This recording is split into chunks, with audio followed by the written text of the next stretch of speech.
So today is part 2. I saw the video that Pastor Manny sent me, and it was very powerful. Sa totoo lang po, dami ko ring napulot, dami ko natutunan. Okay? Ayun, alam mo yon, in the body of Christ, we all learn from each other.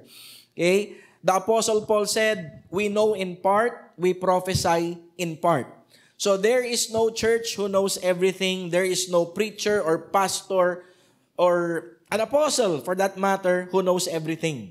In fact, si Apostle Paul na nagsabi, who wrote 2/3 of the New Testament, we know in part. Okay, so we learn from each other and we grow because of our interactions with each other. The Bible says, as iron sharpens iron. Gustong-gusto ko yung ni Pastor Manny last week, yung kanyang sword. Okay? If you don't know, collector din po ako ng knife. Mahilig din ako sa mga knife, sa flashlight, sa mga EDC items. Okay? Kaya nung nakita ko, sabi ko, we have a kindred spirit. Okay? Tapos nakita ko rin dati, nag-camping kayo car camping. Kami rin. So parang sabi ko, there's a kindred spirit, no? Well, anyways, today we're going to talk about the office of the prophet. Okay? So, the fivefold ministry is composed of the apostles, prophets, evangelists, pastors, and teachers. And sad to say, in many churches, they disregard the offices of the apostle and the prophet. What we know nowadays is the office of the evangelist, okay, pastors, and teachers. But in reality, when we look at the New Testament, we're going to see how important it is to accept, okay, and to not just accept, but to believe that the offices of the apostles and prophets still exist until today. Okay, so para sa inyo, paradigm shift ito And it takes a lot of humility, it takes a lot of courage to shift your mindset. Okay, coming from a mindset who does not believe in these things. Okay, so let's go to our main verse for today. It's found in Ephesians chapter 4. Verse 11, if you can read it, could you read it with me? 1, 2, 3, go. It was He, Jesus, who gave some to be apostles, some to be prophets, some to be evangelists, and some to be pastors and teachers. So the fivefold ministry is evident. Okay? When Jesus ascended on high, the Bible said, He gave gifts to men.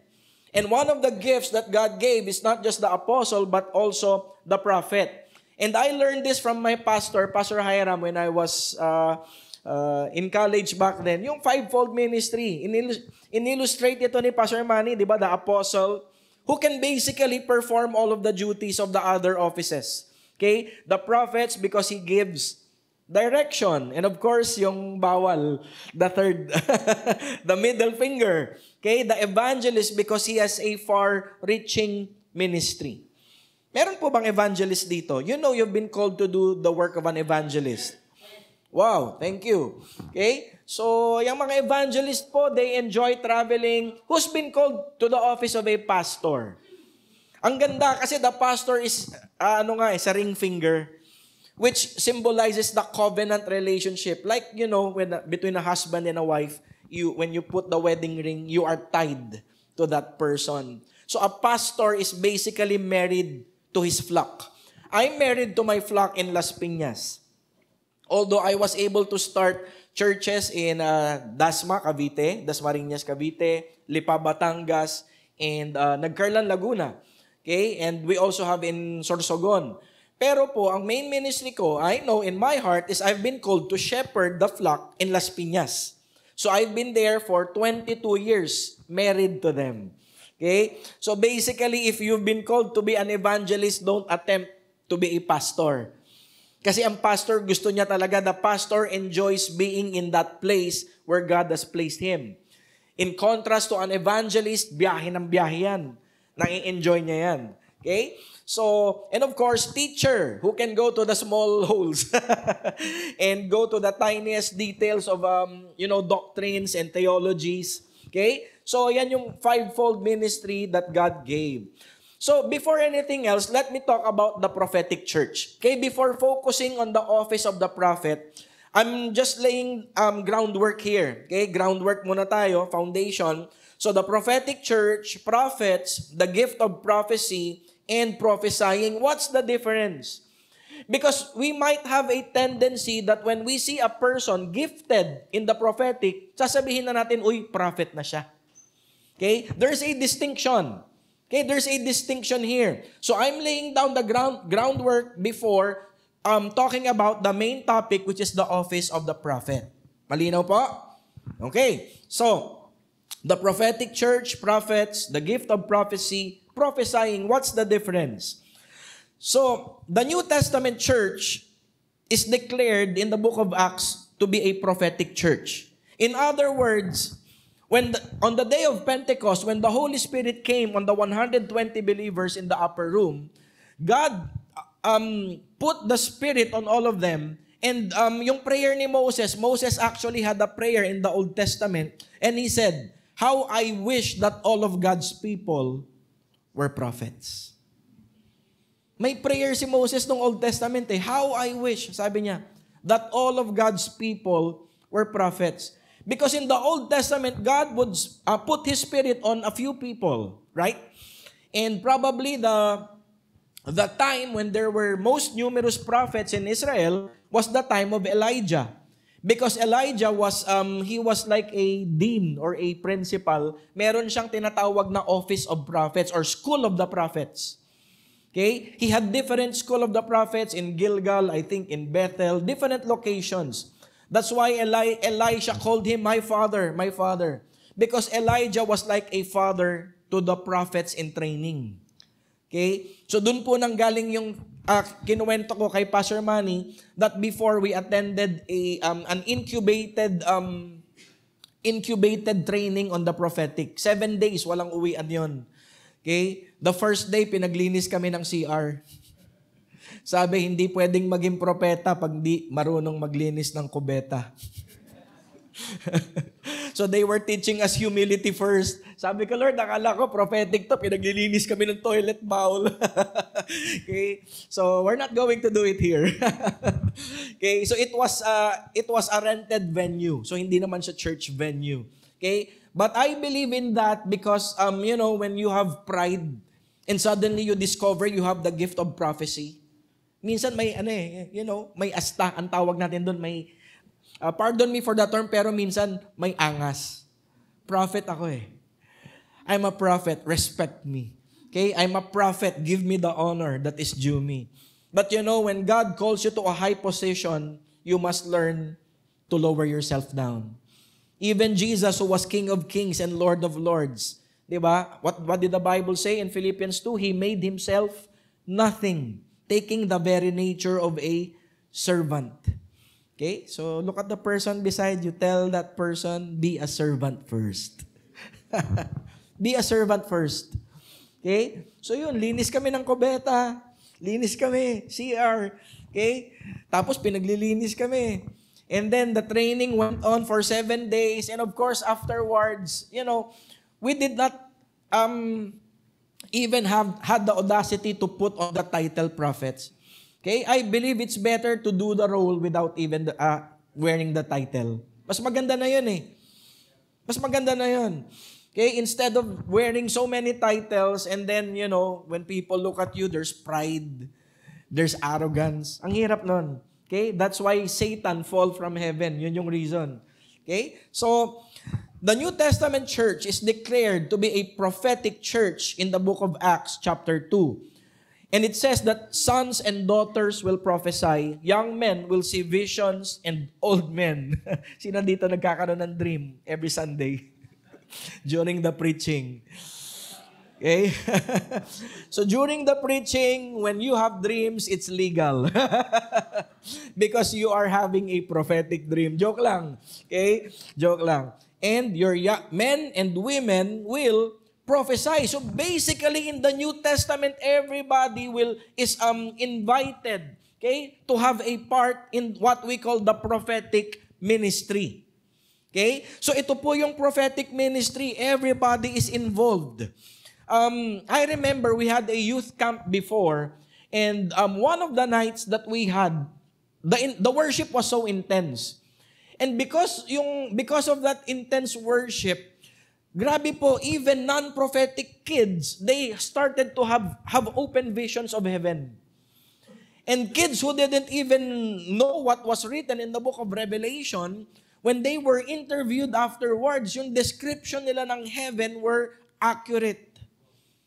Open, grabe.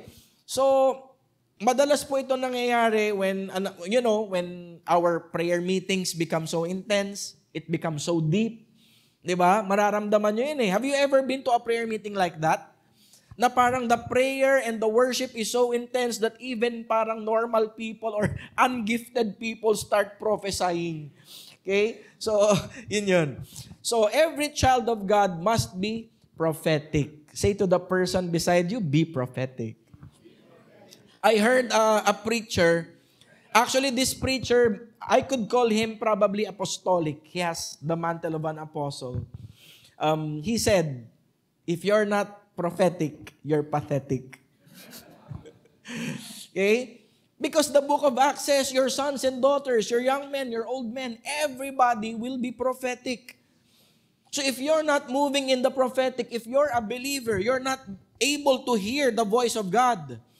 Actually, I was watching a video recently. Di ba, you know the 5 solas? Sola Scriptura, Sola Fide, Sola Gratia. You know that, di ba? The cry of the Reformation. Yung Scripture alone, by faith alone, grace alone. Di ba? In Christ alone, to the glory of God alone, Soli Deo Gloria. You know the 5 solas, di ba? Alam natin yon. And one of the dangers of taking Sola Scriptura to the extreme, Scriptures alone, is there is a teaching that God only speaks through Scriptures. I believe in the supreme authority of the Bible. We all do. Right? That in all matters of faith and in conduct, the Bible is the supreme authority. Right? But I also heard a pastor friend say that God did not write a book, the Bible, and then kept silent. After God inspired the 40 plus authors to write the books, okay, and when the canon of the Bible was closed, I still believe God speaks directly to His people through His Spirit. In fact, marami ang nagiging cults because of the written word. Reading the written word without the Spirit who inspired the written word, you're going to end up having cultic teachings. So it's very important to read. Sabi sa Bible, all Scripture is God-breathed, theopneustos, useful for teaching, correcting, rebuking, and training in righteousness, so that the man or woman of God may be thoroughly equipped for every good work. I believe in the supreme authority of the Scripture, but I also believe Jesus in John chapter 10, my sheep listen to my voice. They know me and they follow me. Sino dito sheep? Sheep ni Jesus. Wala naman sigurong goat dito. My sheep listen to my voice. He still speaks and we should be listening. In fact, in the book of Revelations, one of the repetitive phrases in the letters to the 7 churches, of course, to him who overcomes. Paulit-ulit yun, right? Every letter to the 7 churches in Asia Minor said, to him who overcomes. But one phrase was also repeated. He who has an ear, let him hear what the Spirit is saying. Paulit-ulit yun, 7 churches. So I believe in the supreme authority of the Scripture, but I also believe God speaks and all of us should be in that regard prophetic. That we will be able to hear the voice of our Heavenly Father. Amen? Clear po ba? Groundwork pa lang ito, ha? Okay. So the prophetic church, for clarity, we must make a distinction between being able to prophesy, number 2, being prophetically gifted. And number 3 is being a prophet. There's a huge difference. And if you will not know the parameters or the distinguishing marks, it's very possible to cross borders. Mga kapatid, remember one of the descriptions of sin is trespass. Right? Tama po ba? Transgression, iniquity, but one of the descriptions of sin is trespass. What does trespassing mean? You go into a place you're not supposed 2. So for example, if you are gifted with the gift of prophecy, you're not supposed to trespass in the realm of the office of the prophet. The office of the prophet can do things that a person gifted with prophecy cannot and should not do. Pag tumawid ka doon, you're trespassing. That's why, ito po nakakalungkot, I'm crying about this. Meron pong tendency ang Filipinos, when we catch teachings from abroad, we tend to hype it up. Napansin niyo? Ang mga Filipinos, when we catch like teachings about grace, teachings about spiritual warfare, teachings about the prophetic, may tendency tayo to blow it out of proportion. And in so doing, may mga lumalabas na cultic teachings. Yan po ang problema sa maraming prophets. Earlier, before the worship service started, Pastor Manny and we were talking in the office na may mga tao who go, above and beyond what they were called to do. Ibig sabihin in a negative way. Lumalampas sila doon sa boundaries nila. Like for today, what if a traveling prophet would come here and suddenly wants to prophesy over you? Would you allow that prophet to prophesy? Trespassing siya. Because this place has been given by the Lord to your pastor and to your leaders. So here, although that person is a prophet in your church, those person, they have no authority here. So kinakailangan, they should submit to the authorities of Live. Right? Hindi nila pwedeng basta-basta to grab the mic and say, I'm a prophet, I'm not subject to the authority of the pastor here, and I'm telling you, give me 1 million. Profit na yun. Hindi po pwede yun. Okay? So everybody say, trespass. That's what we're avoiding here, to trespass. That's why I'm laying the groundwork. Amen? So sana masalo ninyo ito. Sana maging clear. I hope I'm delivering it to you clearly. Okay? So, let's talk about the different levels of prophecy, but first, let's talk about what's prophecy. Ano ba yung prophecy na yan? Pastor, paulit-ulit ka, prophecy, what's prophecy? Simply put, prophecy is, it is the gift of speaking an immediate message from God to His people. Okay? Under influence, divine influence or inspiration. Okay? Like kunyari, when we're worshiping, and then the Holy Spirit would like kunyari bless Yeshua. Your name is Yeshua, right? The Holy Spirit would touch him, and the Holy Spirit would inspire him to say something. So that's a prophetic word. Okay? Because God is using a human vessel to release what's that? An immediate message. Okay? Now, the second definition is God speaking a now word. Okay? A relevant timely word, okay, directly to His people through a human vessel. So pag nakakita kayo sa heavens, there's signs in the heavens, sign in nature, hindi prophetic word yon. Ang prophetic word through a human vessel. Amen?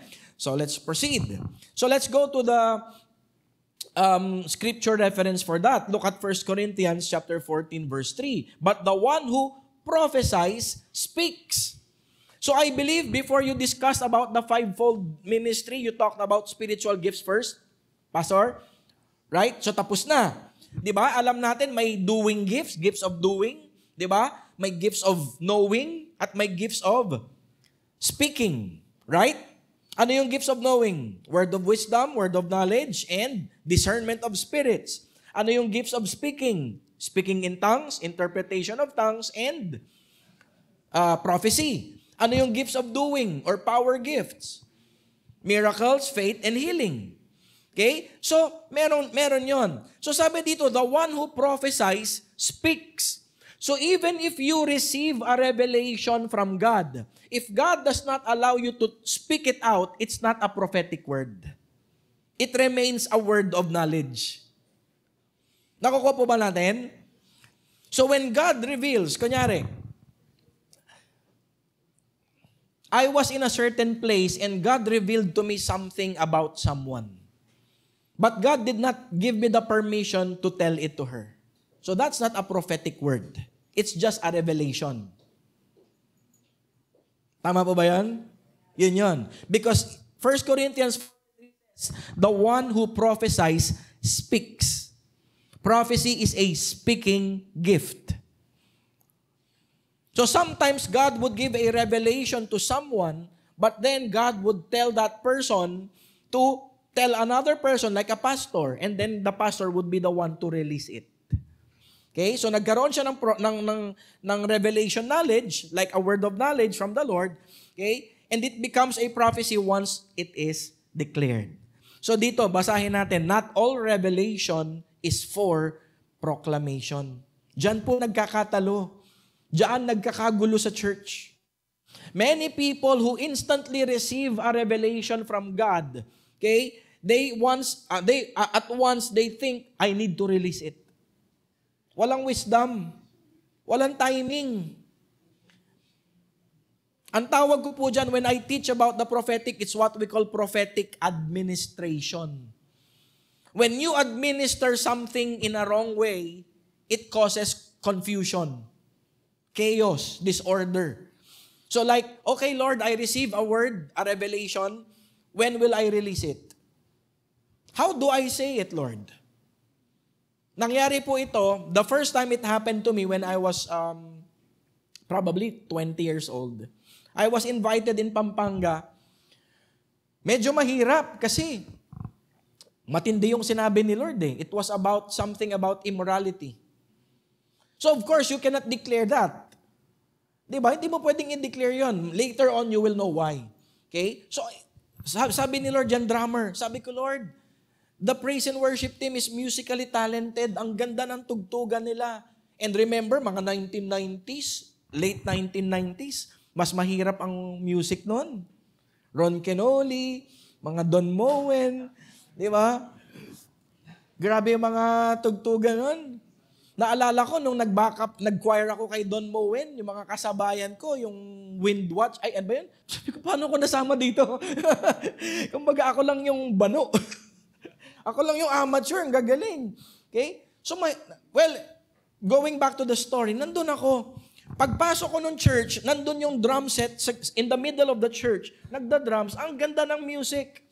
But something was causing heaviness. And then the Lord spoke to me, yung drummer, living an immoral life.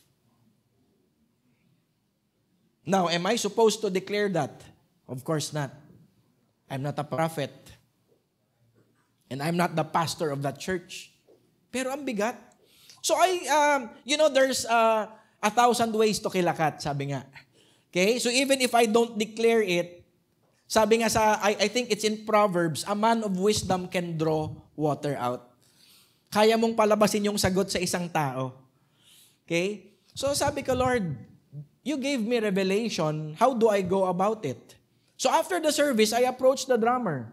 Sabi ko, bro, ang ganda ng tugtugan. Grabe. Kuhang-kuha ninyo yung pinractice, yung cassette tape. Nakakalungkot umamin.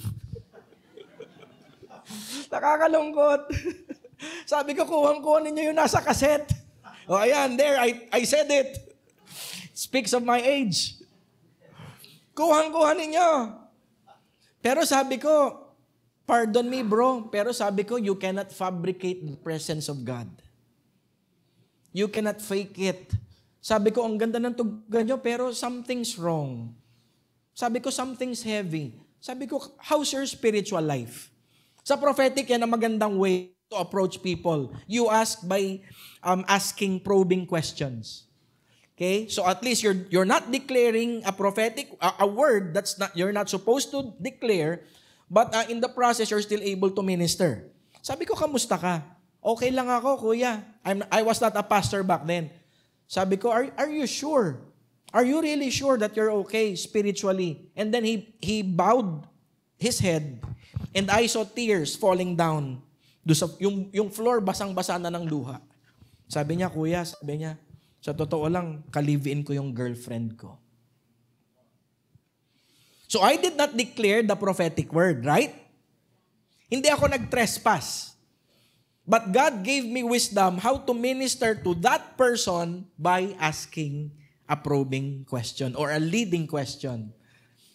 Mga kapatid, dito sumasablay ang maraming tao sa prophetic administration. How do you go about it? Kinakailangan dito wisdom so as not to offend people. Because our goal is restoration, our goal is healing. Naalala ko, two Saturdays ago, we have our Bible school in Las Piñas. And there's this couple who came from a mega church in Alabang. So they're attending CSB now. Sabi niya, Pastor, dati may in-invite na prophet sa church namin. And takot yung mga tao dun sa prophet na yun. Because wherever and whenever, when that prophet sees you, that person will tell you your innermost secrets. One time daw during the service, kinausap nung prophet, yung couple na nandun sa likod. You know what? You're not supposed to be together. Ganyan-ganyan. You're living in sin. Doing it during the worship service. You see, God is not the author of shame. Sabi nga ng Romans 8:1, there is therefore now no condemnation. Nakakahiya yung ginawa, right? And I think that prophetess wounded the couple more. Nakakuha po ba natin? So if we don't know how to go about the prophetic ministry in a proper way, kaya kumbaga parang mga barbarians na walang finesse. Walang spiritual finesse. Mahirap po. Okay? That's why I saw many churches get divided because of the prophetic. I saw many churches get divided not because actually of the prophetic, but because of doing it in a wrong way. The gifts of God are all good. Everything that's from God is good. Okay, tayo po, it's in our hands that things get polluted. Okay, hindi si Lord. Malinaw po ba? Tuloy natin. Pasensya na kayo, ginaganahan ako eh. So, not all revelation is for proclamation. Pastor, is that in the Bible? Yes. Apostle Paul heard inexpressible things, but God did not allow him to write it down. John the Beloved, who wrote the book of Revelation, he saw things in heaven that God did not allow him to write. So, not all revelation is for proclamation. When the next time God reveals to you something, pray, Lord, am I supposed to release it? If the Lord says yes, Lord, when? How? You pray. Okay, pray tayo kay Lord. Sabi naman sa Bible, the steps of the righteous are ordered of God. Bawat hakbang natin, gagabayan tayo ni Lord. Amen? Sabi sa Bible, those who are led by the Spirit of God are sons of God. Pagpalid tayo kay Lord. Okay, next. So level 1, prophetic ministry, level 1. It's what we call the prophetic culture or atmosphere. Pastor, ano yan? Ito po.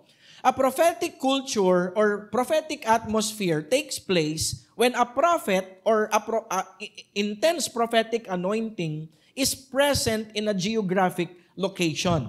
Like kunyari, merong isang prophet, ang tindi-tindi ng kanyang prophetic anointing. And that person visits you. Okay? Nai-impart yun eh. Okay? And then you start worshiping, magugulat na lang kayo, uy, this person is so shy and suddenly starts having visions and then starts having revelation. Okay? It's what we call the prophetic atmosphere. So in this atmosphere, even non-prophetic people can prophesy. Everybody say, non-prophetic. Maraming ganyan eh sa church. Non-prophetic people. Okay? But when the atmosphere is stirred up, okay, because of maybe a person who's gifted in the prophetic or probably a prophet comes, let's stir up, okay, in the spiritual realm. Okay? And sabi dito, non-prophetic people can prophesy although they may never prophesy again. Okay? It often develops in intensified worship and prayer times. Kami po, it happened when we were having, we usually have two major times of prayer and fasting. Basically, January, start of the year, and meron kaming June sa Las Piñas. It's what we call mid-year. So, usually 5 days yon, 5 days prayer and fasting ng January and June. Okay? Many of these times, in that atmosphere, when we're praying and fasting and worshiping, nagugulat na lang, like when we gather in a circle, like the Lord would lead me to say, if any of you has a revelation from the Lord, maybe a prophetic word, nagugulat ako, like kunyari if there are 40 people in attendance, probably 30, 35, 90% would have a prophetic word. Kasi nandun ka sa atmosphere, atmosphere of prayer, intense worship. So that's what we call the prophetic culture or atmosphere. Okay? So everybody say intensified worship and prayer times. Kaya the essential thing is, when we worship, palalimin natin. Let's take our worship beyond singing. Okay? Let's take our prayer beyond simply talking. There are times mararamdaman, you will feel it in your spirit pag lumalalim. Okay? And third is the ability to prophesy is or may be temporary. Okay? Scripture proof for that. 1 Samuel 10:5-6. This is the story of Saul, who later became King Saul. After that, you will go to Gibeah of God. Ito yung instruction that was given by Samuel, the prophet. Okay? Where there is a Philistine outpost. As you approach the town, you will meet a procession of prophets. So how many prophets? Marami. So marami to. Okay, you will meet a procession of prophets coming down from the high place with lyres, tambourines, flutes, and harps being played before them, and they will be prophesying. The Spirit of the Lord will come upon you in power, and you will prophesy with them. In other words, nahawa. Saul was not a prophetic person. Okay, he was anointed to be a king. King, ang anointing in his life is the anointing of a king, not of a prophet. But when he joined the procession of the company of prophets, he started to prophesy. Okay? You will prophesy with them and you will be changed into a different person. Okay? I can tell you story after story after story of like this, yung prophetic atmosphere. Okay? Nakakatawa po. And like tomorrow, kung matutuloy yung prayer nyo for Israel, you're here, going to pray. Diba? You try to take it deeper, higher. Magugulat kayo, baka even young people who would attend, biglang nagpo-prophesy na. Diba? So that's the first level. Okay? The prophetic culture or the prophetic atmosphere. Now, this is level 2. The gift of prophecy. Na-discuss nyo na to before. But basically, the gift of prophecy is the Holy Spirit's gift or charisma working in and through a person. It is a gift, not a reward. We did not earn it. It is a gift that can be desired for. Kaya nga sabi sa Bible, eagerly desire. Right? Ito po ang limit niya. The gift of prophecy is basically limited to these 3 things. Strengthening, encouraging, and comforting. If you are not a prophet, if you are not called to the office of a prophet and you go beyond what your gift tells you or allows you to do, you're trespassing.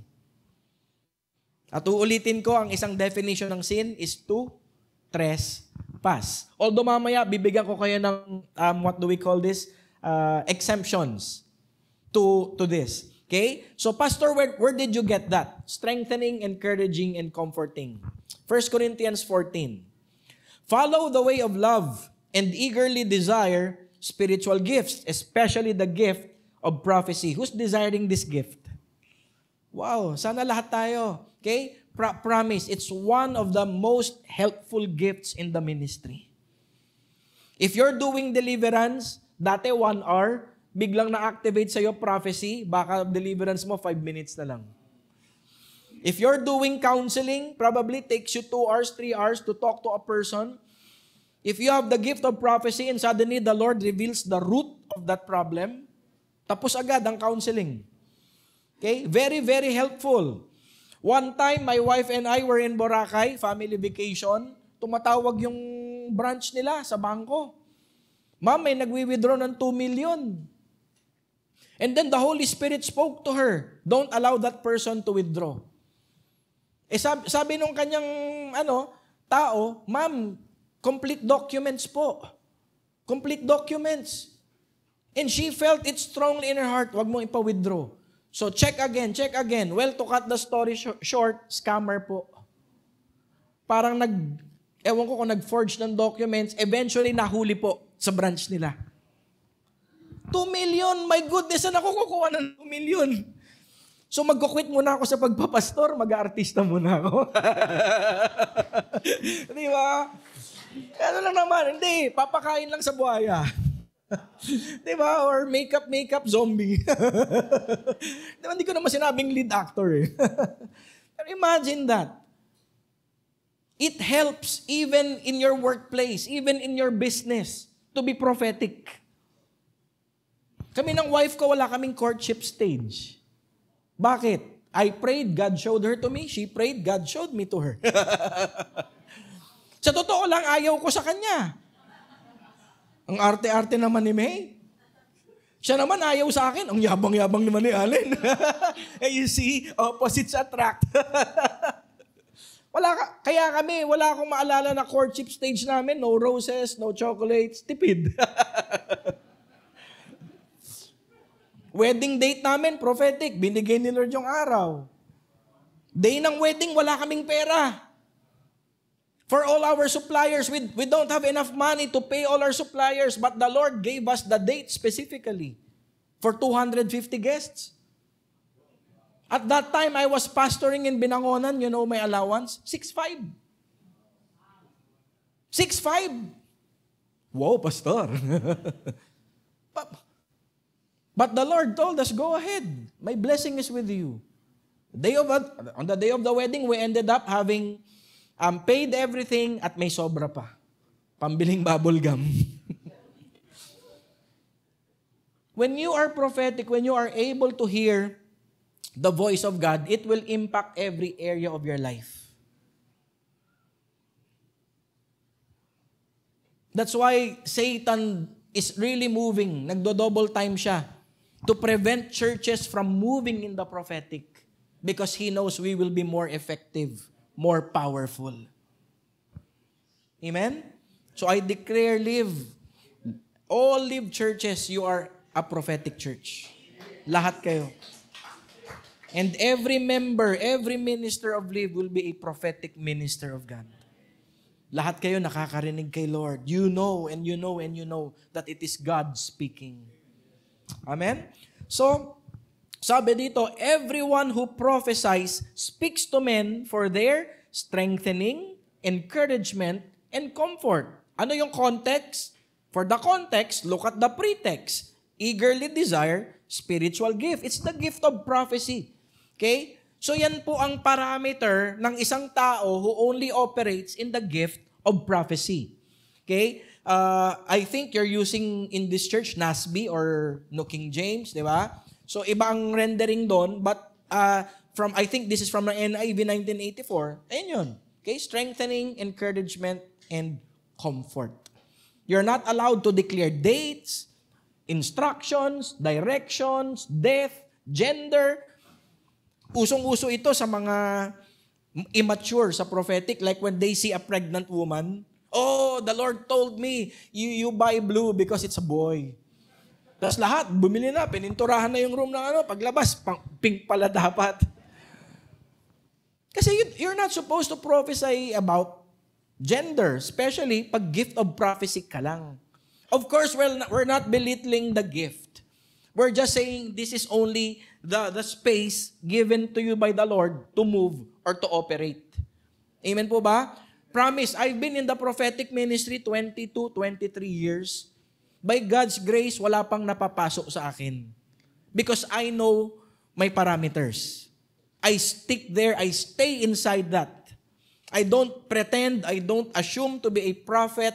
I don't usually Minsan nga 1 a.m. may message sa akin, messenger. 1 a.m. sabi ko, ano to? Pastor, can you prophesy for me? Oh my goodness. 1 a.m. Ang sarap ng tulog. Parang ako, manghuhula with a crystal ball. Of course, parang crystal ball. Grabe. Minsan may nag-message siya, Pastor, I feel so down. What is God's word for me? My goodness! Di ba? So, alam niyo yun, that's a problem. We're seeing the prophetic as a crutch. Whenever we feel weak or alam mo yun, mali eh. Mali, it's the way they treat the prophetic. That's why many people don't want to have anything to do with it. Kasi nakaka-encounter sila ng mga ganong tao. May kilala pa nga ako, nagpo-prophesy ng plate number ng kotse in parang ending ng basketball. Like kunyari, 2 friends. Oh bro, tapos na ako. Yung next car, ikaw naman ha. Sige, nakikita ko 5. Pagdating, Montero. 5, tama. That's not how you do it. That's not how you develop the prophetic gift. Parang na lang yan. Parang, anong pinagkaiba sa pagtaya mo na lang sa loto? Right? Or go to a casino and gamble. Pastor, pag tumama, magta-tights naman eh. Okay? Are you learning something? Okay, so level 2 is the gift of prophecy. By the way, lagyan niyo akong timer. Baka umabot tayo ng 5 p.m. Once I start talking, that's my problem. Okay, next. Romans 12:6.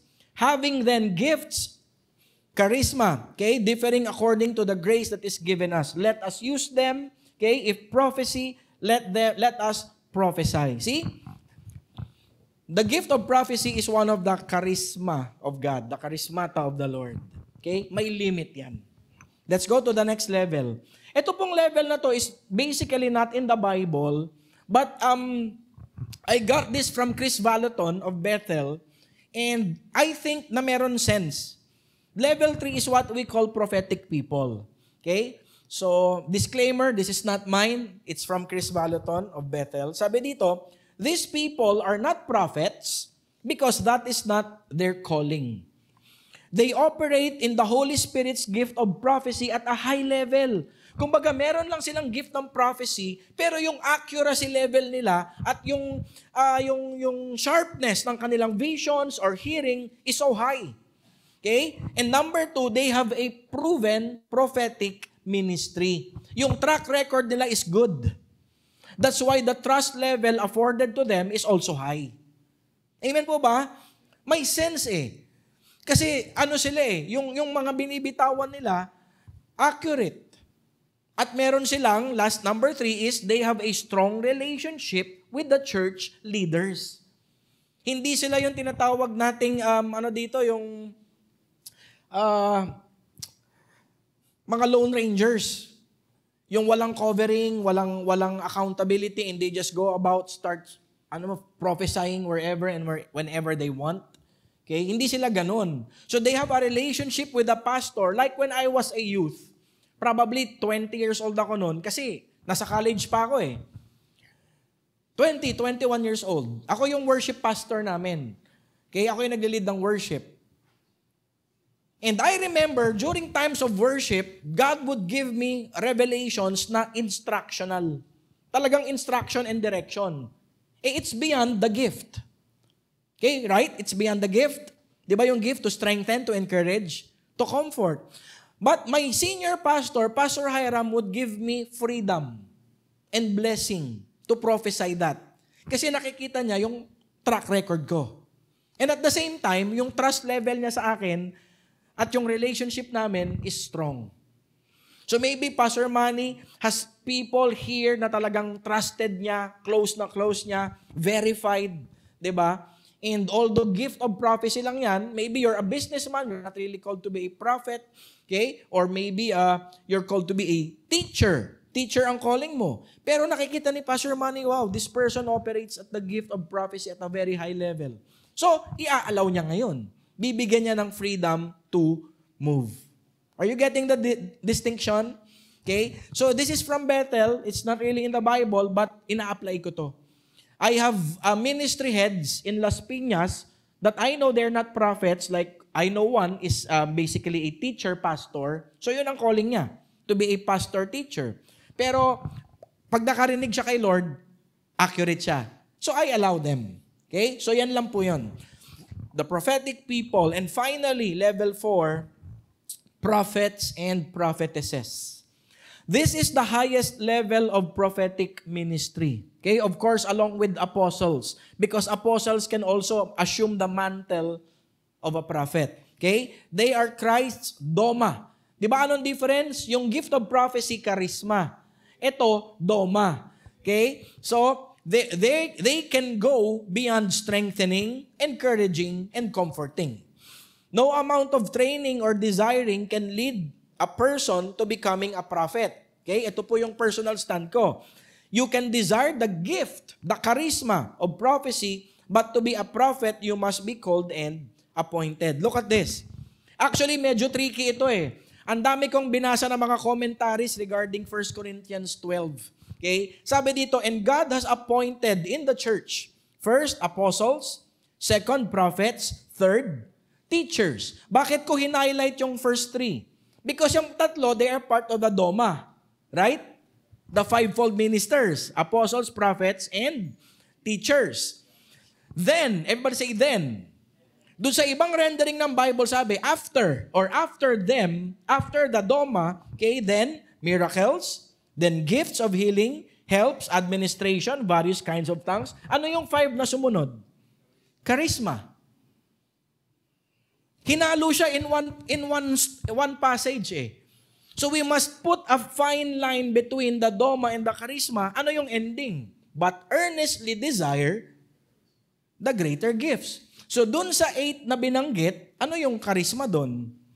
The last 5. So you don't desire to be an apostle, you don't desire to be a prophet, you don't desire to be a teacher because no matter how much you desire, na, Lord, gusto ko ito yung position ko sa church o ito yung calling ko. Ako po, promise, I did not desire or even in my wildest dreams think I'm gonna be a pastor or a teacher. Kung meron pong shy contest, ako siguro lalaban ako. Pinakamahiyain. Sobrang mahiyain. If you knew me back then, sobrang mahiyain po ako. Pero ngayon, pag nagsalita na ako, I can talk to you about this until 9 p.m. Tumahimik. Okay? So yun lang. That's my personal stand. Okay? Well, anyways, let's proceed. Acts 21, 8-10, Nasby. On the next day, we left and came to Caesarea, and entering the house of Philip the evangelist, see, malinaw yung kanyang calling, evangelist, who was one of the 7, we stayed with him. Now this man had 4 virgin daughters who were prophetesses. As we were staying there for some days, a prophet named Agabus came down from Judea. So it's clear, the New Testament still has prophets and prophetesses. Meron pa. Okay? And this was written post-ascension na. Nasa heaven na si Jesus. Okay? So next. Ito yung conclusion natin. So what comprises the prophetic ministry of the church? The New Testament prophetic church can do prophetic ministry through people who prophesy through the prophetic anointing. Hindi binigyan ni Lord ng gift, pero pag nandyan yung prophetic anointing, nagfo-flow sa prophetic. The second is through the gift of prophecy. Ito yung tinatawag kong, yung una, temporary siya. Kasi atmosphere lang eh. It's the atmosphere of prophecy. Okay, so it's temporary. Number 2, who prophesy because they have the gift. It's permanent, but it's limited. Strengthening, encouraging, and comforting. Now the third, those who prophesy because they have been called to the office of the prophet. Okay, the office of a prophet or a prophetess. This is permanent, unlimited. They can prophesy beyond strengthening, encouraging, and comforting. Nakukuha ninyo, ba't ang gulo-gulo ng prophetic ministry sa Pilipinas? Trespass. People trespass. They go beyond what God has allowed them to do. Nagte-trespassing eh. Unless otherwise allowed by the pastor. Which in my case, I'm not a prophet. I have a strong prophetic anointing. My pastor allows me. Kasi kilala niya ako. May tiwala siya sa akin. So I hope it sheds clarity on what comprises the prophetic ministry of the church. Okay? So, next. Ito po. So parang visual lang. So differences between a prophet and the gift of prophecy. So a prophet is an office gift. Okay? And prophecy is a spiritual gift. A doma versus a charisma. Number 2, a prophet is given by Christ to the church. Now, the gift of prophecy is given by the Holy Spirit to the church. A prophet is a leadership role with greater authority and responsibility. Okay?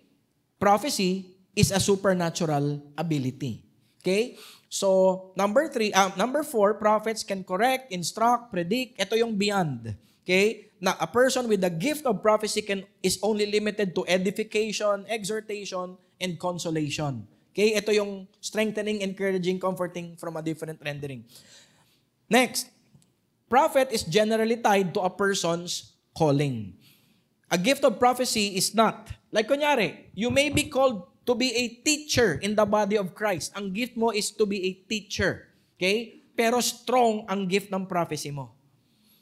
Okay? So alam mong hindi ka tinawag ni Lord maging propeta, maging apostol, okay? But you know you're called to be a teacher, but you also have the gift of prophecy. At yung mga revelation ni Lord sa iyo is so detailed. I have a member, siya po yung head ng aming intercessory ministry. She was looking for a person. She did not know the address. She did not know even the subdivision where the person lived. She prayed, God gave her the subdivision, the street, the address, the color of the house, nahanap niya. Kaya sabi ko sa church, huwag niyo siyang uutangan. Kahit magtago ka, mahahanap ka niya. Siya yung head ng intercessory namin. Okay? May umattend sa church ngayon, bagong-bago. First time she attended, visionary siya. Mamaya didiscuss natin yon. Sobrang open ang kanyang spiritual eyes. Okay? Nakaka-excite, no? Diba? Just to imagine that this knowledge has been withheld from the church for so long. Diba? Exactly. Na short-change tayo. Na sana yung ginagawa nating ministry noon pa is a prophetic ministry. I remember meron kaming family friend and the first time she went to our church in Las Piñas, nagulat siya. Kasi pagpasok niya ng church, sabi ko, hello. Sabi ko, finally, I'm glad that finally we met. So, she was a young girl back then. Tapos I started talking. Pag upo namin, when we got settled down, I started talking. Sabi niya, Mom, let's go home. Sabi niya, why? Sabi niya, he's telling everything we talked about inside the car. Lahat ng pinag-usapan nilang mag-ina doon sa car, sinabi ko na, hindi pa siya nagkukwento sa akin. So, natakot siya. Parang sino ito, manghuhula. Di ba? Pero they became eventually family friends. Talagang close friends. Actually, every December, meron kaming Bible study once a year. Nagmi-meet kami, kumakain muna kami, tapos fellowship. Okay? So, it started there. Nakakatuwa. Okay? So, prophet, ito, you can adhere to this or not, no? But ito yung stand ko kasi, a prophet is appointed and anointed by Christ. Okay? Tapos, ang gift of prophecy is a portion. Yung sabi sa 1 Corinthians 12, He distributes them, okay, according to His determination. Yung salitang distribute is a portion in Greek. Okay? Of course, ito nga po yung mahirap, no? Because there are also verses regarding the prophet na sinasabi yung actually, the gift of prophecy na yung didomi na verse for the prophet is also applied to the gift. Okay? Pero aside from that, marami pang differences. Ephesians 4:7-11, 1 Corinthians 12:11. Okay? So, saan na tayo? Okay, next, the prophet's role. Ito yung maganda maintindihan. What is the role of a person who's called to be a prophet? Okay? Ako po, I don't personally believe na sa bawat local church, dapat may prophet. Okay? It's very possible that in one local church, there is no prophet, but there is one person who's so prophetic. Very prophetic siya, na parang siya na rin yung nag-a-assume. Pero of course, napakasarap if each local church had a prophet of its own. Diba? Na talagang clear ang kanyang hearing, clear ang kanyang vision. Okay? So what's the prophet's role?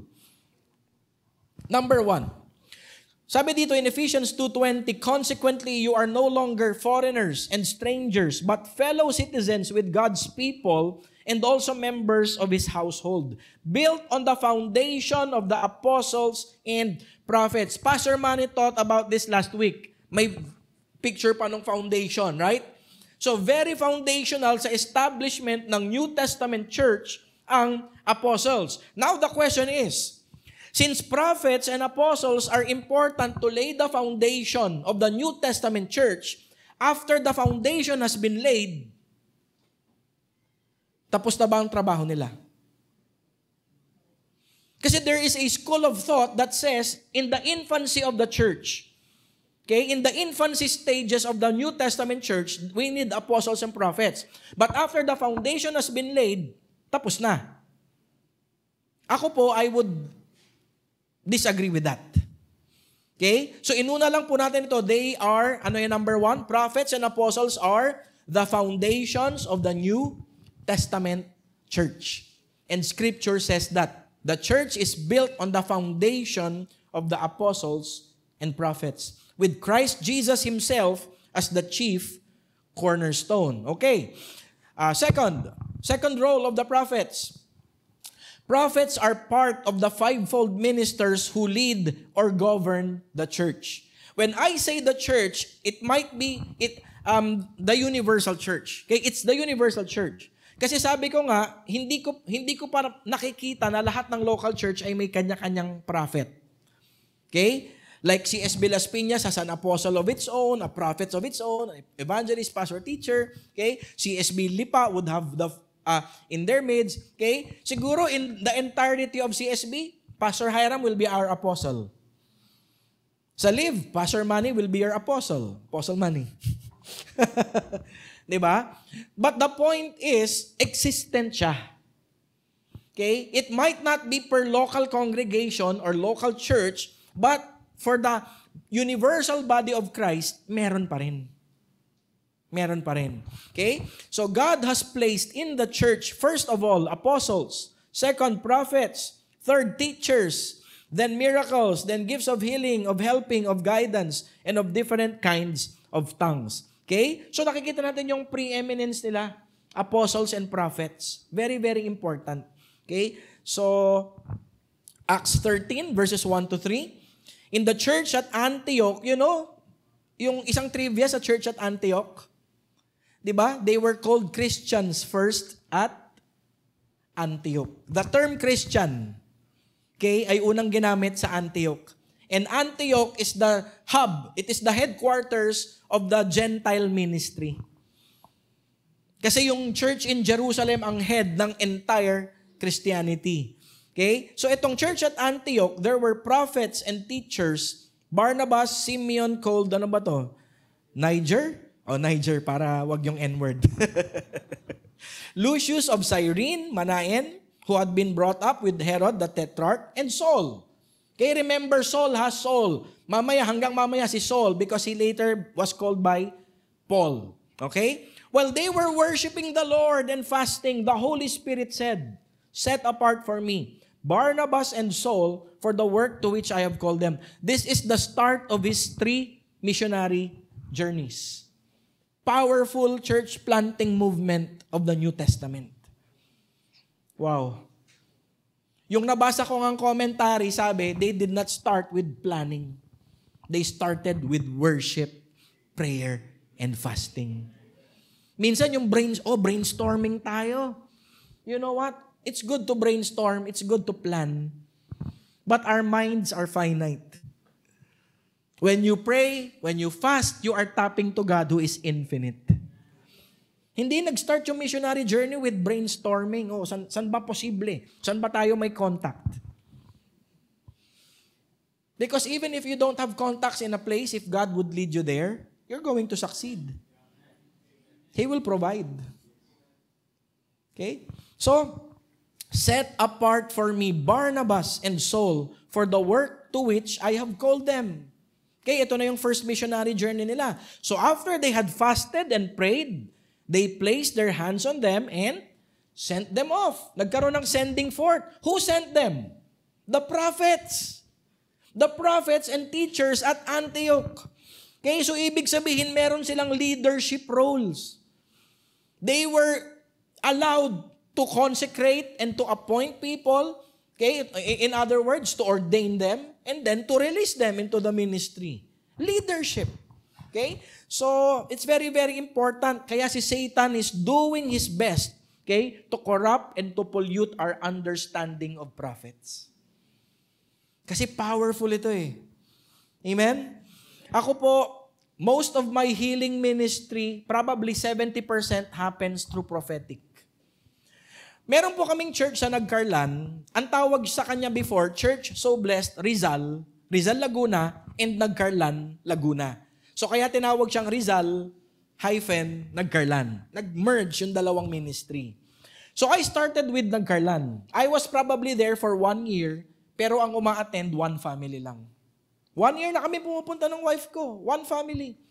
And then I had an invitation, Pastor, kami po ay isang group that dati we had a church, but our pastor left. So our group were about 40 to 50, and we don't have a pastor for 3 years na. So maybe we can invite you to Rizal, Laguna, and preach. So cut the story short, I preached. Typical 1-hour message.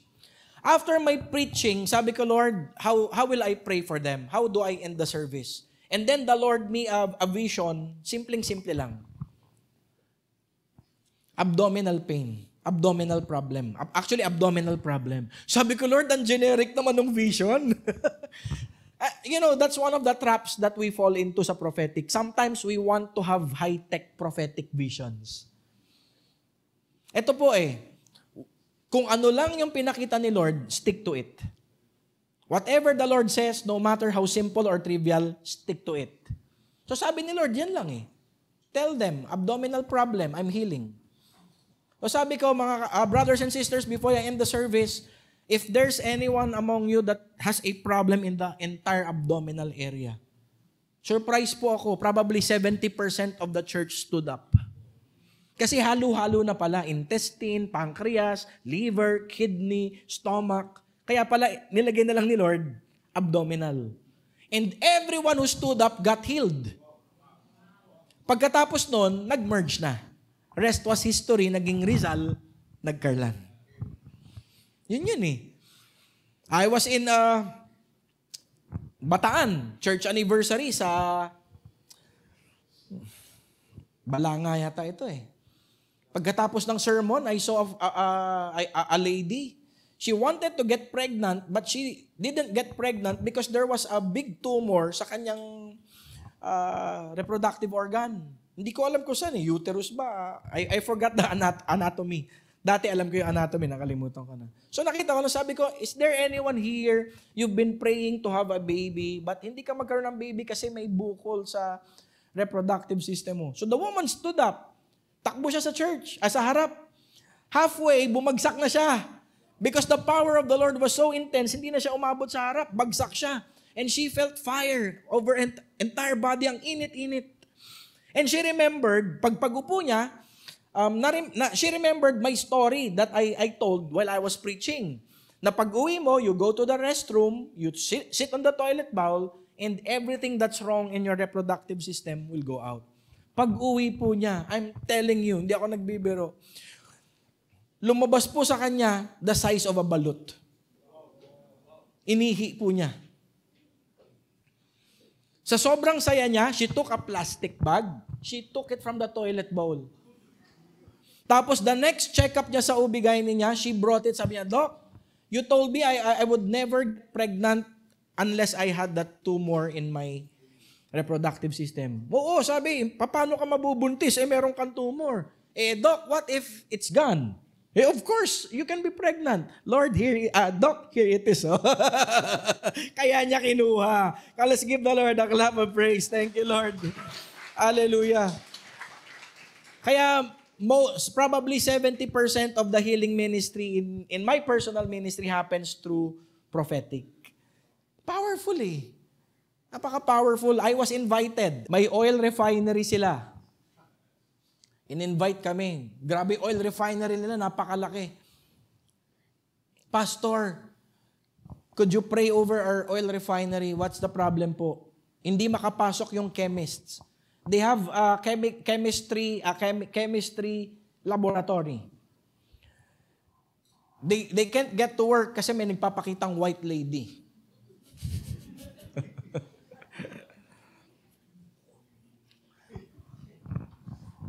Pumunta kami. Biyahe kami, like 6 a.m., sinundo na kami.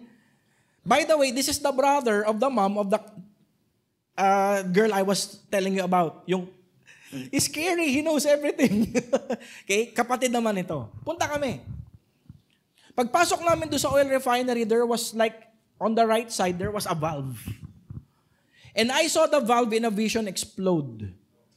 Pag-explode ng valve, may worker who got oil all over his body. Nagkaroon ng spark and he got burned alive. Sabi ko sa kanya, Tito, did someone die here on the right side? Gulat siya. Kakatakot talaga pag pogi. Joke lang. Sabi niya, paano niyo po nalaman? Sabi ko, may pinakita po sa akin si Lord, someone died here on the right side. And he confirmed, nasabugan nga ng oil because the valve broke. And then had a spark, na burn alive yung employee niya. Sabi ko, there's a spirit of death moving in this place. That's why actually it's not a white lady that you're seeing. It's a demon. It's a demonic spirit. We prayed. Nakakatuwa. And afterwards, naging friend ko rin. Parang pandemic time, 2 years ago, pinabless niya yung house niya sa akin dito sa multinational. Okay? So, powerful talaga pag, alam mo yun, when God allows you to move in the prophetic. Amen? Hallelujah. Tuloy natin. Okay. So to equip God's people, third function, to equip us. And He gave some as apostles, some as prophets, some as evangelists, and some as pastors and teachers for the equipping of the saints. Ito, diniscuss din to last week. Okay, for the work of service, to the building of the body of Christ. Ito po yung keyword, to building up. Okay? Kaya maraming yung school of thought that says, prophets and apostles were essential to the laying of the foundation, and afterwards, when the foundation was laid, stop na, they ceased na. I don't agree to that. Kasi sabi dito, He appointed them until we all attain unity of the faith. Do you believe now we have achieved unity of faith? Of course not. Emphatic no. Diba? Sabi dyan, to the knowledge of the Son of God, to a mature man. Okay? To the measure of the stature of the which belongs to the fullness of Christ. Nakikita ba natin ngayon the body of Christ coming into full maturity? Not yet. So at the laying of the foundation of the New Testament church, apostles and prophets were important, but even as we are building,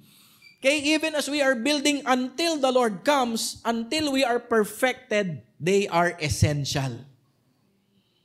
Amen? Hindi lang sila essential dun sa stage 1 sa pag-establish ng New Testament church. Amen? So I hope that we are now really convinced na hanggang ngayon may apostles and prophets pa. Until we all reach unity in the faith, until we become mature to the full measure of the stature of our Lord Jesus Christ. Okay, next. Number 4. Ito gusto ko. Prophets release divine strength and encouragement. Kaya ang prophet, they're not supposed to wound people. They're not supposed to shame people.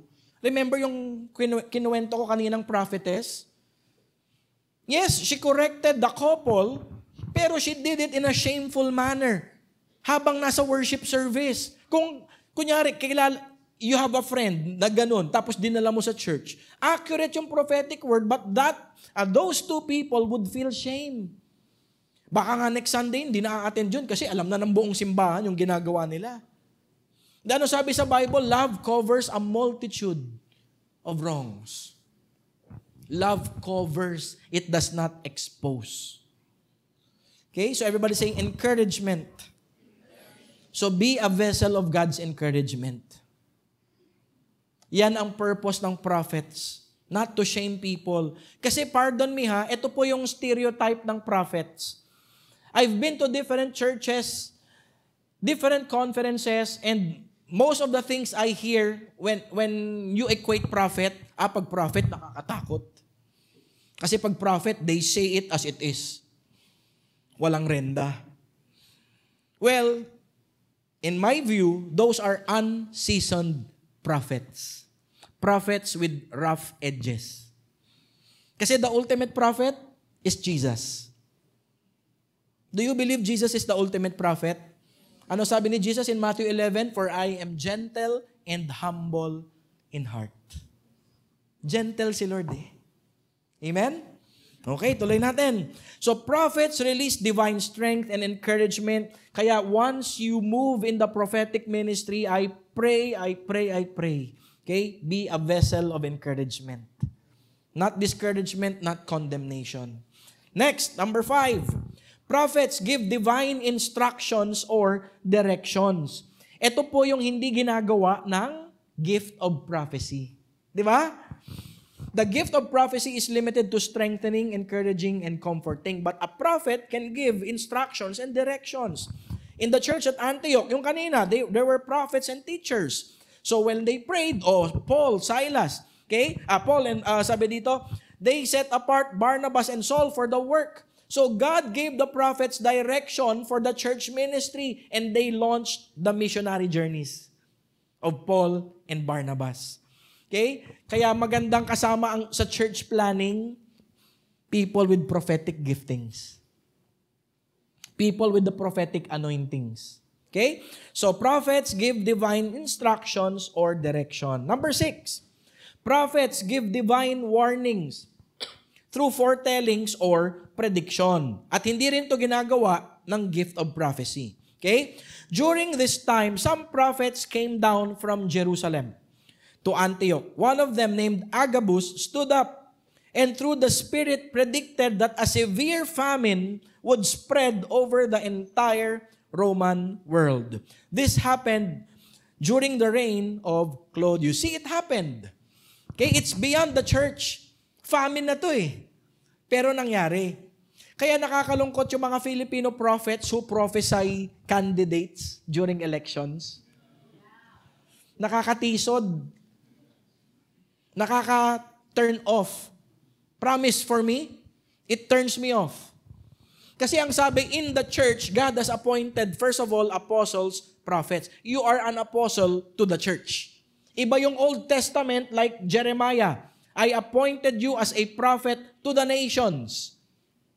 To uproot, to tear down, to destroy, to overthrow, to build, and to plant. Si Jeremiah, prophet to the nations. Itong New Testament prophets, they are prophets to the church. God has appointed in the church. Okay? So mahirap, ang tawag doon, trespass. Nag-trespass ka na eh. You dive into the realm of politics and probably you know of Filipino prophets na sumablay. Oh. Actually, even American prophets. Diba? Nakaka-turn off. So next, ito naman is a personal warning to the Apostle Paul. Okay? So after we had been there a number of days, a prophet named Agabus came down from Judea. Coming over to us, he took Paul's belt and tied his own hands and feet with it. Ang tawag po dito is prophetic gestures. Okay? So you do a gesture and there's a meaning to it. So the Holy Spirit says, in this way, the Jews of Jerusalem will bind the owner of this belt. Sino yung owner? Si Paul. And will hand him over to the Gentiles. And it happened. Okay? So nagagawa po ito ng prophet. Warnings, predictions. So are you learning something? So don't trespass. Huwag kang mag-trespass, dangerous. Okay, next. Gustong-gusto ko to. Prophets display God's power. When Israel fell into apostasy and they started worshiping the Baals, may isang prophet na ginamit si Lord to turn the heart of Israel back to Him. And that was Elijah. Remember? Ganun ka-powerful ang prophetic office, ang prophetic ministry. Sabi dito in John 6:14, after the people saw the miraculous signs that Jesus did, anong conclusion nila? They began to say, surely This is the prophet who is to come into the world. So they concluded Jesus was a prophet because of the signs and the wonders. So one of the hallmarks of a prophetic person is signs, wonders, and miracles. Live House churches, you are miraculous. You are a church that will be characterized by signs and wonders and miracles. Kasi prophetic nga tayo lahat eh. Amen? Naalala ko, may youth camp kami. And then the Lord told me, tell the youth, wag mo na, if they're not in a hurry, sayawan naman ako. Sabi ko, youth, sabi ni Lord, is it okay? Before I dismiss you, let's just sing one more song. Let's just dance for the Lord. Alam nyo naman, pag sinabing youth, sayawan. Oh, okay. Worship kami. Pati ako, feeling youth din. Sayaw-sayaw kami. And then, a miracle took place. Merong isang babae sa likod, she had braces. Yung her two teeth were horizontal.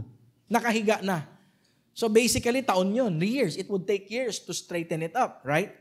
Instantly, while we were worshiping, yung ipin tumayo. May bakal na nakakabit. Tapos nung pauwi na ako, sabi ko, what's happening to your face? Ba't gumaganyan ka pa? Sabi niya, Pastor, yung isang ipin na nakahiga, I feel a hand straightening it up. So tumayo yung dalawang ipin niya. Display of power. Okay? So, if there is a prophetic anointing in you, surely there is also an anointing in you for the miraculous. Amen? Lumabas sa Facebook ko recently yung gold. May lumabas na gold na parang, yung gold nugget. Ewan ko nakita nyo sa Facebook ko. Gold nugget at yung kamay punong-puno ng gold dust.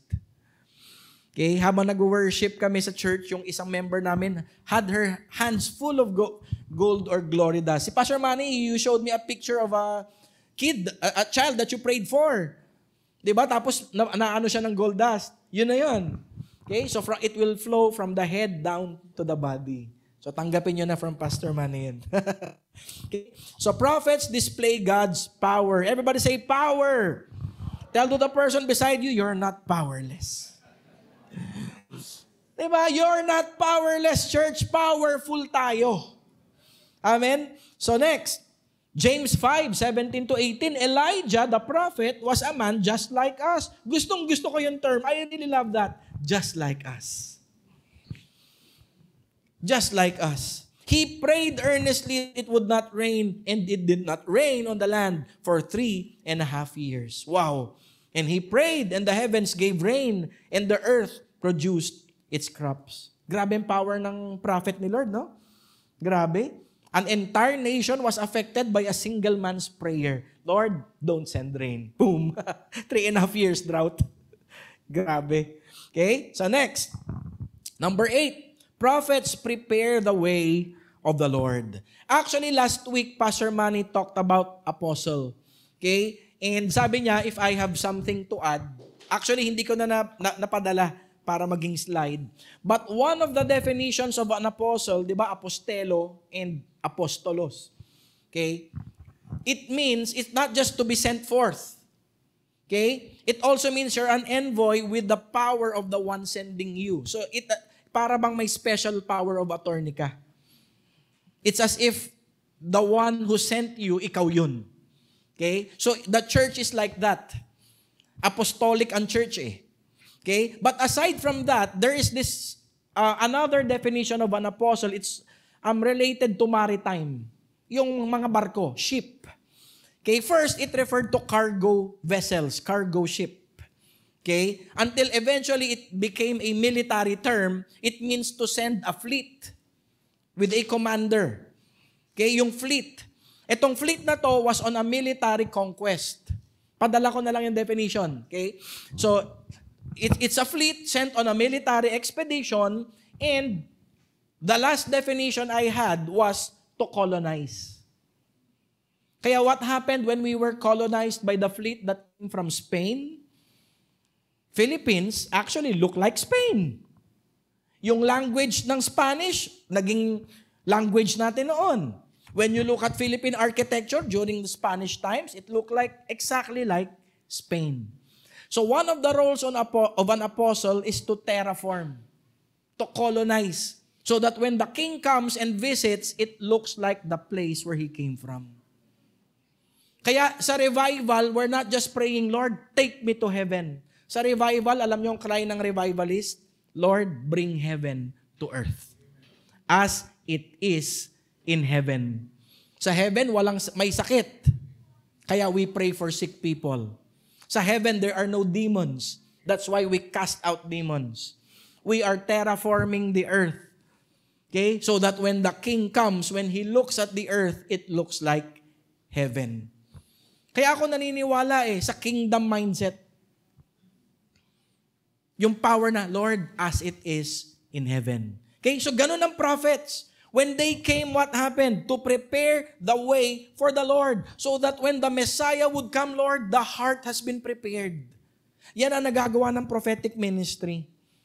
Naalala ko, there was a time I spoke in Pampanga. There was a young lady who wanted to quit sa ministry. And nakakatawa lang yung reason kasi binrake siya ng boyfriend niya. Sabi niya, Lord, I'm gonna quit. I'm gonna quit in the ministry. I feel so down. So after I preached, I called for an altar call.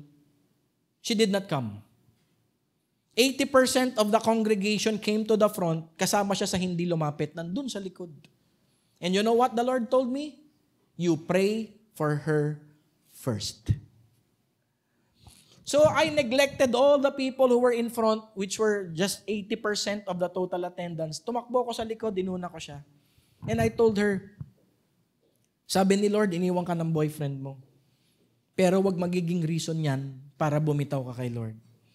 Okay? So her heart was not ready to serve anymore. Her heart was ready to quit. But after 2 years, I spoke again in Pampanga, nakita niya ako. Sabi niya, Pastor, thank you so much. That night, I was not just willing to quit the ministry, I was willing to let go of Jesus. Pati si Lord, handa niyang bitawan because of her heartache. But sabi niya, when you came to me first and you prophesied to me, sabi niya, that night I decided, I will follow Jesus, no turning back, no turning back. Na-prepare yung heart niya. That's the power of the prophetic ministry. Amen? Not to wound hearts that are already wounded, but to encourage them, to strengthen them, to build them up. Amen? Okay, malapit na tayo matapos. Sabi ko sa iyo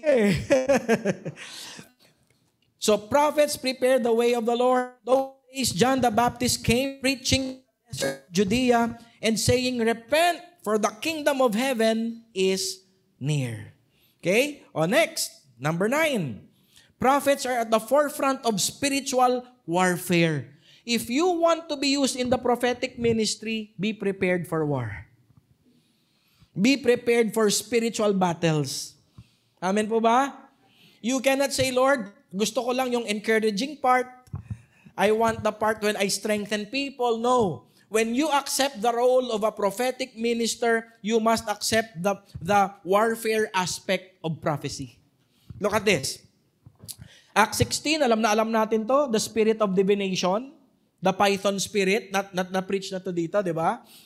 It happened that as we were going to the place of prayer, a slave girl having a spirit of divination, okay, python spirit yan, met us, who was bringing her masters much profit by fortune telling. Last part na lang. But Paul was greatly annoyed and turned aside to the spirit. I command you in the name of Jesus Christ, come out of her. See? Si Apostle Paul was not just an apostle, he was also a prophet. Okay? May prophetic anointing siya. Remember Acts 13? And sinabi niya doon sa spirit, come out of her. Naalala ko, na-invite ako sa Pilar, sa Bataan. And I told the people, sige, let's, before I end, let's just release the love of God. If you're a guy, get another guy, embrace each other, release God's love, babae sa babae. So I saw a guy in the middle, nilalapitan ko, yayakapin ko. Atras siya ng atras. Sabi ko, is there something repulsive in me? Parang ayaw niyang yakapin ko siya. Hindi po ako bading. Ba't ayaw mong yakapin? So, 3 times. Second time, umatras siya, nilapitan ko, yayakapin ko, umatras na naman. Until the 3rd time, pag atras niya, pader na. Cornered. Sabi ko, wala kang kawala. So I embraced him tightly and I said to him, God is saying to you, you had many painful experiences in life. But the Lord is saying He is not the cause of those things. Hindi si Lord ang cause nun, and God loves you, He wants to restore you. Afterwards, cut the story short again, hindi ko alam, one of the leading warlocks siya sa Bataan. If you want somebody killed, you hire him. He's gonna put a spell. Kaya pala natakot. Because we have the anointing, we have the presence of God. Amen? Sabihin mo sa iyong katabi, you are anointed. Okay? So Acts 13, bilisan lang natin. But Elymas the magician, for so his name is translated, was opposing them. Paul was preaching the gospel. Okay? And the magician was distracting the proconsul, dinidistract, so that the proconsul would not receive Jesus through Paul's message. Okay? So distraction. But Saul, who was also known as Paul, filled with the Holy Spirit, fixed his gaze on him and said, you who are full of all deceit and fraud, you son of the devil, you son of the devil, you enemy of all righteousness, will you not cease to make crooked the straight ways of the Lord? Now behold, the hand of the Lord is upon you, and you will be blind. Grabe, judgment to. Nag-release ng judgment si Apostle Paul. Okay? Isa rin yan sa ginagawa ng prophets. And immediately, mist and darkness fell upon him, and he went about seeking those who would lead him by the hand. Then the proconsul believed when he saw what had happened. Hallelujah. Being amazed at the teaching of the Lord. Okay? Genuine prophets are not afraid. Everybody say, not afraid. Not afraid to confront people or demonic powers and principalities that set themselves up against God. Remember, Elijah stood against 850 false prophets. Okay? So, genuine prophets are not afraid. So, tignan natin, Jeremiah 1:9 and 10. Old Testament ito, pero one of my most favorite verses sa prophetic. Then the Lord reached out His hand and touched my mouth and said, now, I have put my words in your mouth. Tignan nyo yung power ng prophetic ministry. See, today I appoint you over nations and kingdoms. Look at the highlighted. To uproot, tear down, destroy, and overthrow, to build, and to plant. Merong 6 purposes ang prophetic. Okay? 6 purposes. How many of those 6 purposes are destructive? Uproot, tear down, destroy, overthrow. So prophetic is to strengthen people, but it is also to destroy the kingdom of darkness. Amen? Palakpakan natin si Lord. Okay, malapit na. So prophets, they have special spiritual insight into divine mysteries. Alam naman natin to kasi nga may prophetic gifts sila. They have spiritual insights that ordinary people like us probably don't have. Okay, basahin nyo na lang para mapuntahan ko yung last segment. Number 10. Number 11. Sorry. Yun na pala yun. Okay, types of prophets. I want to end here. Types of prophets. Kasi dito nyo makikita kung saan kayo medyo may special calling or special abilities. Okay? Everybody say types of prophets. Pastor Manny, okay pa po ba? Okay pa po? Probably 10 more minutes? Okay, thank you. Types of prophets. Let me go first to the Old Testament. Alam ko, ang ano natin is we're talking about prophets in the New Testament. Okay? Pero kasi yung prophets in the New Testament, they are, parang ancestors nila yung Old Testament prophets. Sabi dito, as for the events of King David's reign, from beginning to end, they are written in the records of, sino-sino? Samuel, the seer, Raah. The records of Nathan, the prophet, Nabi. Okay? And records of God, that's the seer. Hindi ko alam, Chose. Okay? Iba-ibang words. Bakit importante ito? Later, you're going to see the distinction between the methods how God uses people in the prophetic. Okay? Isipin nyo one verse, iba-ibang klase ng prophets ang nilagay. Okay? Now look at this. In 1 Samuel 9:9, Formerly in Israel, if a man went to inquire of God, he would say, "Come, let us go to the seer." Because the prophet of today used to be called a seer. So nagkakaroon din naman ng intermingling of titles. Nagkakaroon ng intermingling of terms. Kaya once you flow in the prophetic ministry, don't be so conscious of titles. Okay?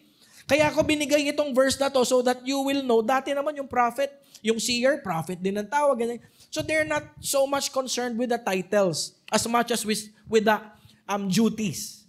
Okay? So wag na nating anuhin yung titles masyado. Okay? So 3 types of prophets. Number 1, the seer or the visionary prophets. Sino sila? The Ra'a and Chose. Ra'a means to see, to perceive, or to behold, or to have a vision. Merong static, tsaka na lang. Okay? Next is Chose. It means to see, to gaze, to be a beholder. So basically, dalawang klase yan, but they represent the visionary prophets. Sino dito you already had an experience with a vision? Come on, thank you Lord. Di ba? Ayan. So, ayan yon, visionary or seer prophets. Next is the spokesman. Spokesman prophet. Wala silang vision. Sometimes, all they need to do is to open their mouth and it would just flow. Okay, the prophetic word would just flow. So, kumbaga, mas matinding faith ang kailangan dito. Kasi unlike having a vision and then after seeing it, you're going to declare it, dito, sometimes you're not receiving anything. But by faith, when you receive that unction from the Lord, the moment you open your mouth, it just flows. Nasubukan ko mag-prophesy for 150 people straight. 150 people. When you do that, hindi ka na pwede mag-rely sa vision. Ang ginagawa ko na lang sa dami nila, I just open my mouth, nagugulat ako, you're going on a cruise. All expenses paid. Saan galing yan, Lord? Pag hindi nangyari yun, false prophet ako. And then after a few years, Pastor, yung prophetic word mo, pupunta kami ng Japan, whole family on a cruise, back and forth. Class A, all expenses paid. Oh, thank you, Lord. Di ba? May pinrophesy ako, magkaroon ng kotse. After 1-2 months, may kotse na. Sabi ko, Lord, ako rin. Okay? Di ba? Parang grabe. So, ito po, the spokesman. Okay? Sometimes, God tells you what to say, and you say it. Sometimes, God doesn't tell you what to say, but you just open your lips, and it will just bubble. Tinuro ko to dun sa Prophecy 101. Okay? So, baka doon sa next time, mas i-detail natin to. So, Nabi means a prophet or inspired man. Okay? Hindi expired. Inspired. Nabi means basically a spokesman or a speaker. So, ito yung speaker prophets. Spokesman. Okay? And finally, dreamer prophets. Okay? Halam. It means to dream. Kahit ordinary dream, halam din yan eh. To dream, prophetic meaning. Ito po, gustong-gusto ko to. I taught one session about dreaming with God, the importance of having dreams. Alam nyo, nagulat ako, one of the meaning of dreams in the Bible, in the Old Testament. Ayan po. To dream means to be strong and to be healthy. It means to restore back to health. Di ba lahat tayo, nung bata tayo, we had dreams? Dream ko maging astronaut. Tapos, all of a sudden, when you grew up, naging realist ka na eh. Hindi ka na naging dreamer. You start being a realist. Hindi na ako magiging astronaut. Ano na lang ako? Bus driver. The moment you become a realist at nanakaw na ni Satan yung dreams mo, that moment you become spiritually sick. Because we are created by the Lord to be dreamers by nature. Ako, ang dream ko, sabi ko, Lord, balang araw, yung church namin sa Las Piñas, we have a building of our own. We have yung building namin, meron ding escalator, may elevator. Alam mo yun? I'm dreaming. Because it's healthy to be a dreamer. But the moment you say, hindi na ako magdi-dream. Talagang taon-taon eh. Pang-rent nga, wala kaming pambayad. Then you become spiritually sick. Sino dito dreamers pa? You're dreaming to conquer the world for Jesus. To conquer different provinces for Jesus. Do you have a dream? If you have a dream in you, you're healthy. Spiritually healthy ka. What is your dream for your family? What is your dream for your job? Okay, ang dream ko, in 1 year, all my office mates will accept Jesus. Be a dreamer. Okay, so 3 types of prophets. Ano yung number 1? Visionaries, seers. Number 2, spokesman.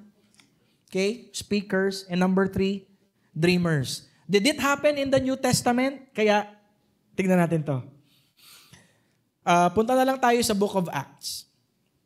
Pastor, will they be able to get a hold of this presentation? Lahat naman kayo, you can request this, no? So wherever I preach, I tell people you can have a copy. So you can do a deeper study on your own. Okay? So look at this. Nangyari na to in the book of Acts chapter 2. In the last days it shall be, God declares, that I will pour out my spirit on all flesh, meaning all of humanity. Your sons and your daughters shall, ayan na, prophesy, the spokesman prophet. Your young men will see visions, the seer and the visionaries, and your old men. Hindi ko alam, nandito na yata ako. Parang madalas ako, alam mo yun, one time, I'm watching a movie sa bahay, mamaya, 15 minutes into the movie, I'm asleep. Parang, Lord, old men na ba ako? Okay? And your old men shall dream dreams. See?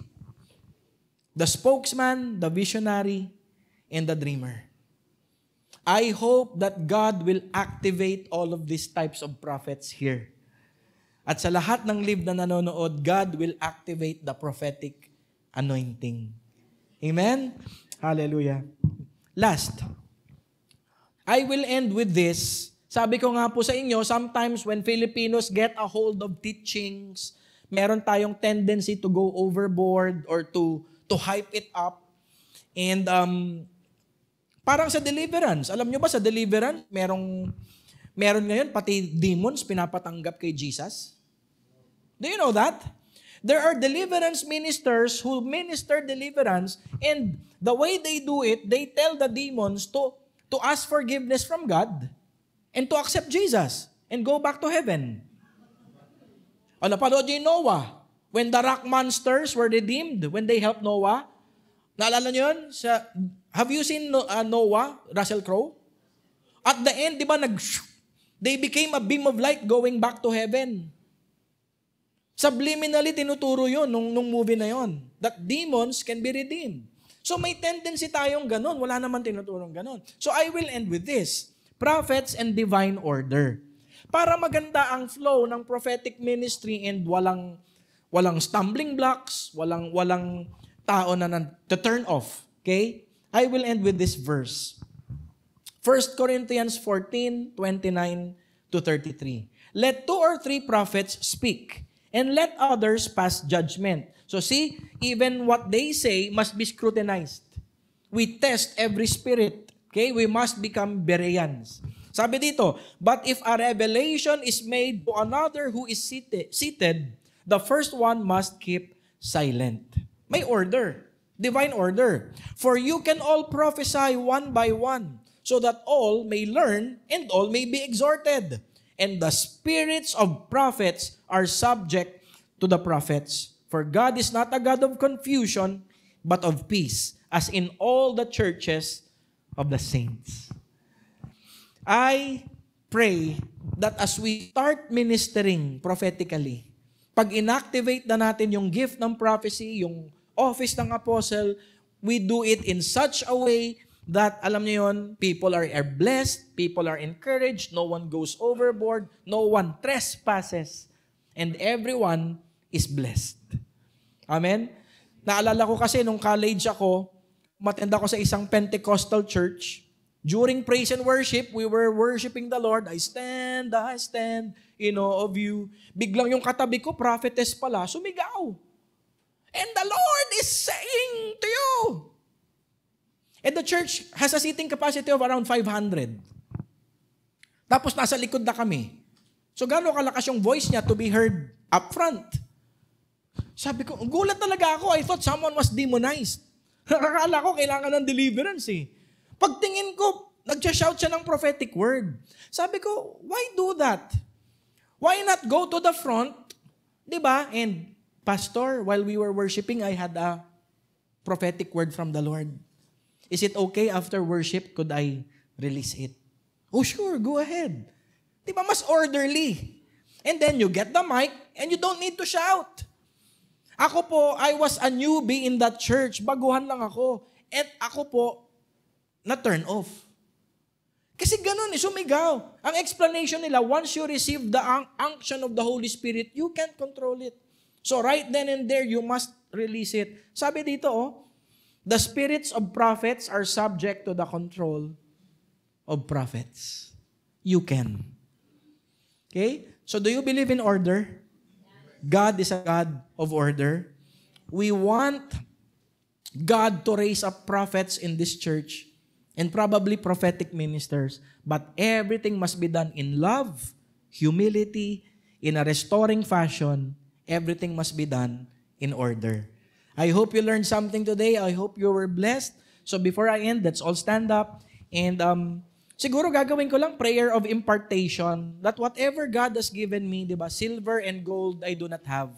But what I have, I give you. So if you are saying, Pastor, I want to be used also in the prophetic ministry. I want the prophetic gift. If you're desiring it, could you just do this? Just lift up your hands. It's just like you're about to receive. And whatever God has placed in me, in my life, that I pray, Lord, right now, I come before you in humility, in brokenness.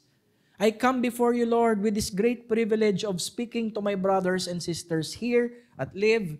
And also, Lord, not just to impart to them who are physically here, but also those who are watching. I pray, Father, that whatever gifts or anointings you have deposited in my life, today I impart to my brothers as well. Silver and gold I do not have, but what I have, I give you. Receive everything that God has given me. Receive it by faith. The gift of prophecy, the anointing of prophecy, the ability to dream dreams, to see visions, the anointing to prophesy to one or to many, everything that God has placed in me in regards to the prophetic, I release to you. Receive it.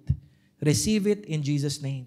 And today, Lord, we declare, as Live arises to a higher level in ministry, now they are moving and flowing in the prophetic. Lord, we're going to see and we're going to hear powerful testimonies of your workers, of your people being used in this realm. Thank you, Lord. Excited kami, Father, for the coming days, for the coming weeks, the coming months of all the wonderful stories and testimonies that we are going to receive. And in the midst of all this, God, all glory is yours alone. In Jesus' name, everybody say, Amen and Amen. Thank you po, Pastor Manny and Liv. Thank you. God bless you po.